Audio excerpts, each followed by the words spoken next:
كان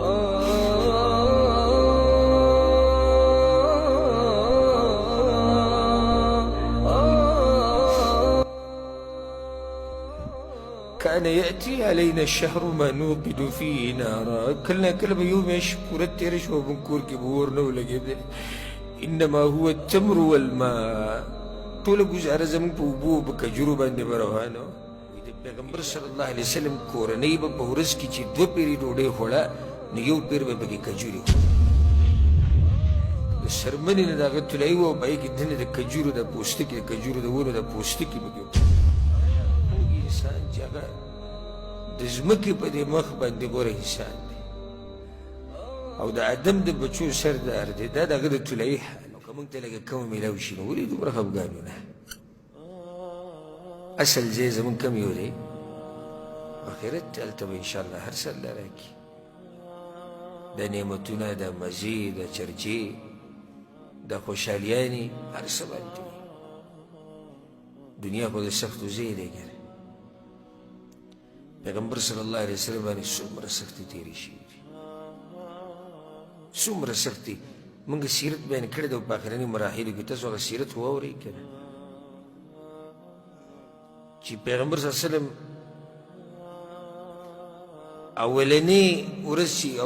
چې دعوت یې شروع کړی دی او د پیغمبر صلی الله علیه وسلم د وفات کېدو پورې څومره سختې به هغه تېرې شوي ټولې سختې او سختې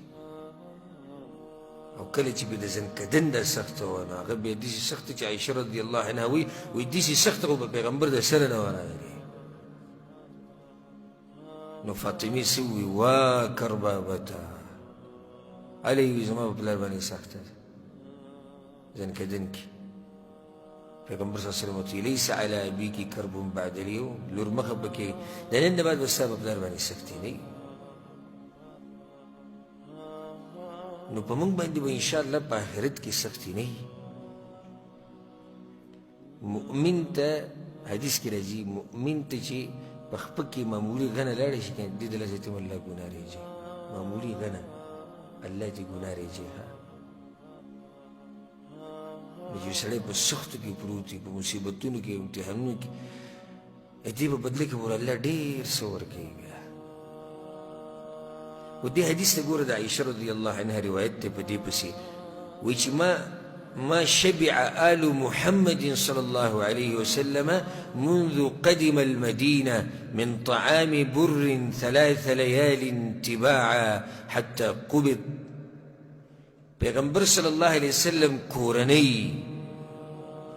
د پیغمبر صلی الله علیه وسلم کورنۍ د کلي نه چې مدینې ته راغلي دي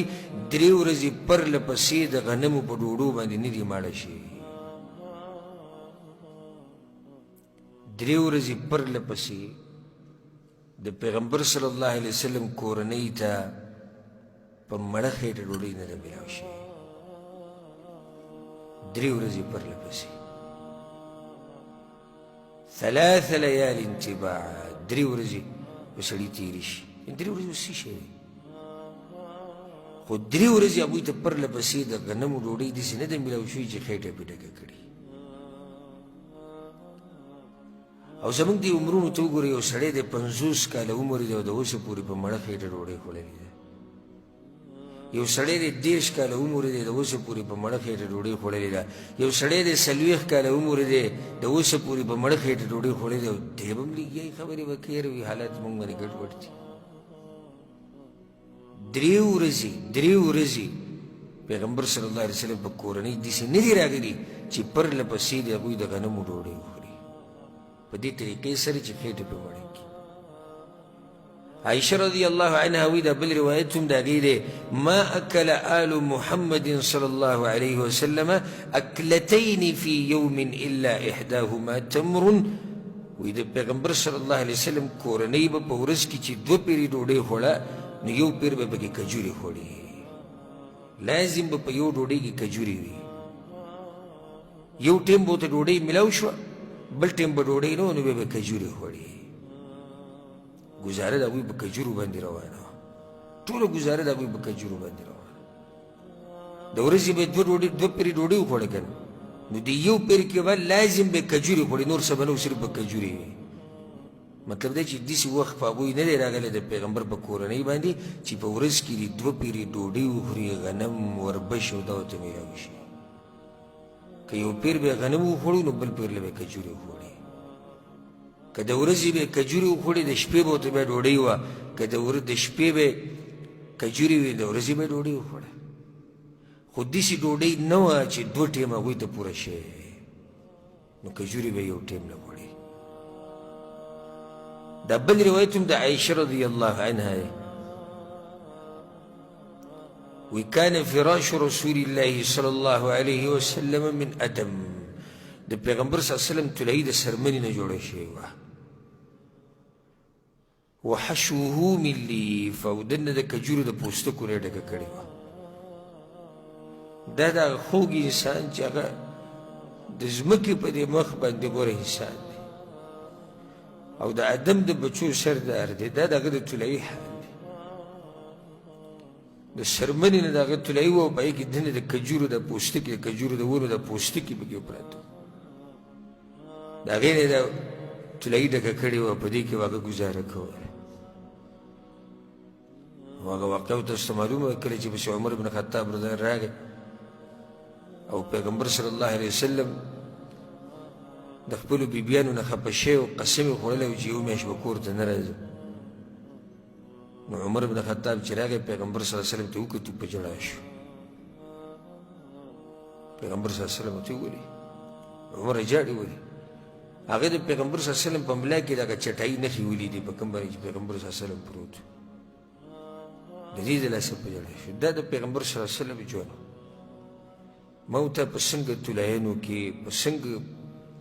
صوبو کې په څنګه بالښتونو کې په څنګه قالینونو کې ژوند تېر و داسې قالینونه نن سبا موږ په کورونو کې اچولي دي چې خپه پکې کېږي خپه دننه ننوځي او د هغه اوچت انسان سره پسته تلهیي نه وه دا د هغه تلهیي وه تاسو سوچ وکړئ چې د سړي تلهیي کې دننه د کجورو د پوستکي پراته وي د کجورو د ونو پوستکي په دې کې به هغه څه ارام وکړي او څه خوب به وکړي په دې کې دا د پیغمبر صلی الله علیه وسلم د تلهیي حال و دې پسې د انس بن مالک رضی الله عنه روایت ته دې ته غوږ کېږدي قتاده وایي قتاده رحمه الله وی موږ به د انس بن مالک خواله راتلو وخبازه قائم یو ورځ موږ رالو او د هغه دا نانبایي لږ یو ډوډۍ یې پخولې د انس بن مالک سره چې کوم نانبایي و هغه ډوډۍ پخولې لږ یو نو هغه موږ ته وایي چې کلو کلو خورئ انس بن مالک دې ملګرو ته خورئ خورئ نعمتونه خو ډېر دي فما أعلم النبي صلى الله عليه وسلم رأى رغيفا مرققا حتى لحق بالله ما د پیغمبر سره ژوند تېر کړی دی خدمت مې د هغه کړی دی خو پیغمبر صلی الله علیه وسلم الله سره د ملاقات پورې پسته ډوډۍ چې د خپل ژوند کې نه ولیدی ما رأى رغيفا مرققا حتى لحق بالله پسته ډوډۍ پیغمبر صلی الله علیه وسلم په خپل ژوند کې نه لیدلی ولا رأى شاة سميطا بعينه قط او نه پیغمبر صلی الله علیه وسلم په خپلو سترګو باندې پوره کامل ګډ لیدلی چې هغه دې سور کړی شوی د پیغمبر صلی الله علیه وسلم مخې ته پروتې دي چې پیغمبر صلی الله علیه وسلم چېرته په خپلو سترګو نه دی لیدلی د مرګه پورې دا د پیغمبر صلی الله علیه وسلم ژوند دا بل روایت عایشه رضی الله عنها دی وی كان يأتي علينا الشهر ما نوقد فيه نارا کله کله به یو میاشت پوره د نبوت په کور باندې تېره شوه اور به ونه لګېد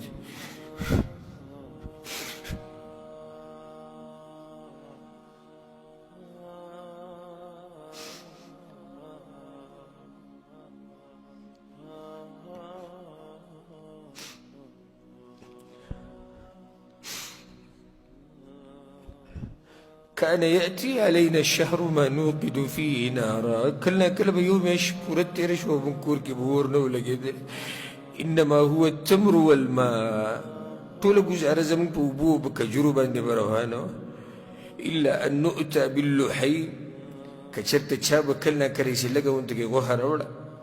ناغب من غوخ ولا نور جزء زمن طوله أغب كجرو بوبو باندې روهانو د دین بعد د حدیث دی عروه وی عائشه رضی الله عنها دا خبر هغه ته کړې وه